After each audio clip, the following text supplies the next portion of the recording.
नमस्कार, मैं कशिश और स्वागत है आपका DS4 में। देखा जाए यहाँ पर एक बयान सामने आया है जिसमें कहा गया है साफ तौर पे कि रेप करते हैं, बलात्कार करते हैं, यहाँ पर दंगे फैलाते हैं। और ये बयान किसी और ने नहीं, हिमाचल की मंडी की सांसद कंगना रनौत ने दिया है। और देखा जाए यहाँ पर तो बीजेपी के लिए कहीं ना कहीं खतरा पैदा होता हुआ जरूर नजर आ रहा है। तो इन्हीं सारे मुद्दों को लेकर यहाँ पर बातचीत करेंगे। हमारे साथ हरेंद्र ताऊ मौजूद है। सर, स्वागत है। सीधा सवाल यही है कि आखिरकार क्या लगता है कि किसानों से कंगना रनौत को दिक्कत क्या है? दिक्कत उन लोगों को, पूरी बीजेपी को है।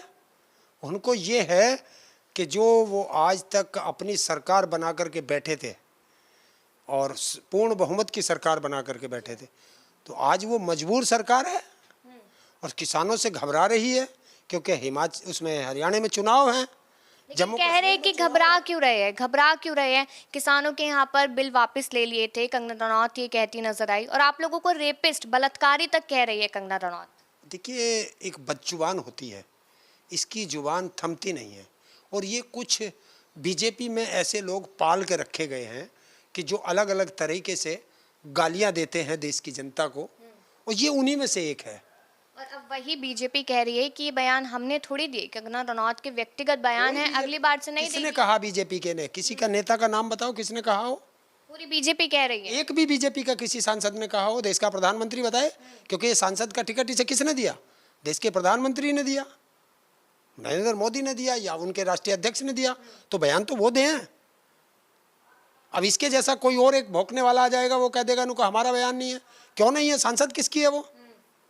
कल को कोई मंत्री अगर कोई सिग्नेचर कर दे और कह दे कि ये मेरा अपना निजी मामला है, देश की संपत्ति को बेच देगा और निजी मामला बता देगा। तो क्या लगता है कंगना रनौत के इस बयान से बीजेपी को फर्क पड़ेगा या नहीं पड़ेगा? देखिए, उसको मुझे क्या पता फर्क पड़ेगा या नहीं पड़ेगा। चुनाव है ना, आपने कहा तो जनता देखेगी ना। देश का किसान तैयार बैठा है।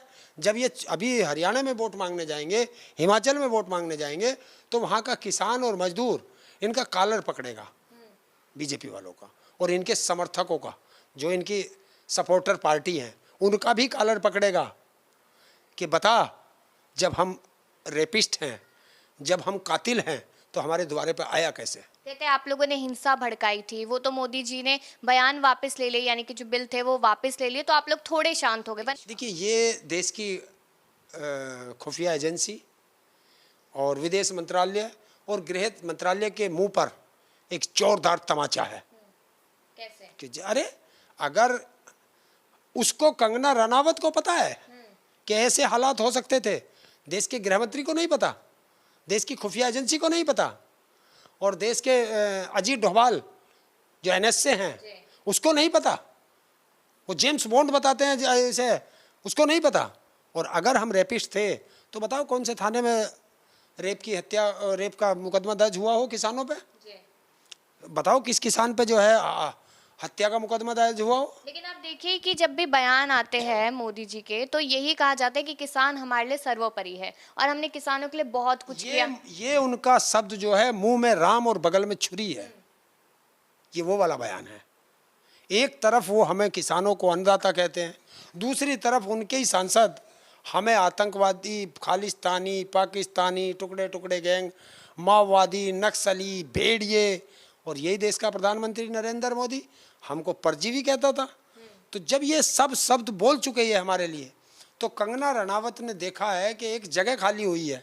कौन थी वो? अमेठी से सांसद स्मृति ईरानी की। हाँ, आज कहाँ है वो?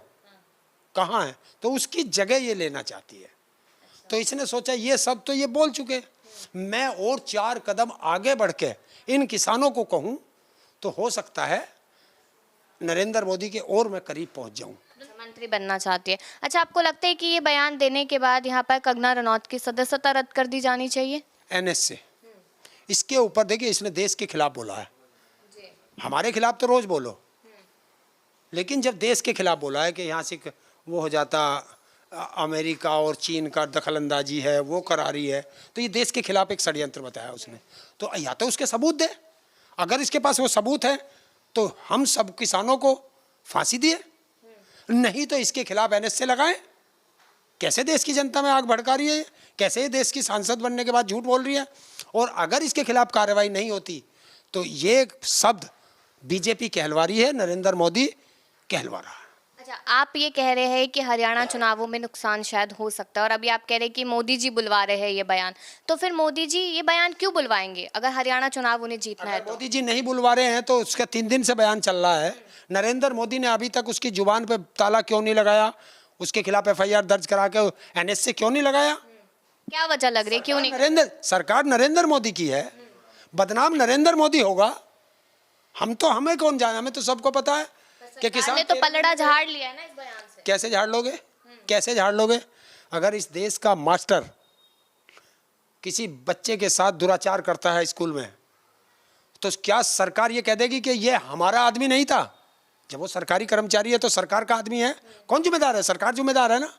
तो ये भी सांसद है ना बीजेपी के, तो जिम्मेवार कौन है? तो मतलब कंगना रनौत के बयान से कल को कंगना रनावत ने कोई चिट्ठी पे साइन कर दिए और उससे कोई बवाल हो गया देश के अंदर, तो क्या बीजेपी कहेगी कि हमारा बयान नहीं था या हमारे सिग्नेचर नहीं है? सांसद किसकी है?